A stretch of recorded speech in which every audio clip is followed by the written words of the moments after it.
Мектебіміздің мұражайына қош келдіңіздер. Мұражай – елдің рухани қоры, мәдени мәйегі. Біздің мұражайымыздың ашылу мақсаты ата-бабаларымыздың алғашқы баспанасы киіз үймен таныстыру, балалардың қызығушылығын арттыру және ата-бабаларымыздан қалған асыл мұраны сақтауға, қастерлеуге шақыру.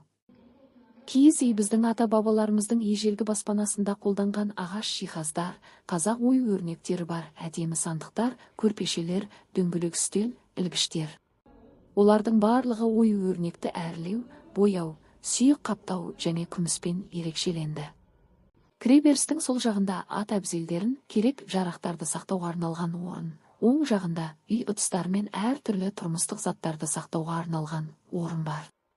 Мұражайда Ұлы Отан соғысына қатысқан ардагерлердің суреттері және ескі рубль мен тиын валюталары да сақталған. Киіз үйді әртүрлі қолынан тоқылған өрнекті заттар толықтырған. Атап айтсақ, көлемді сөмкелер, ілінді керме, қоржындар, аяққаптар, кесе-қаптар сақталды.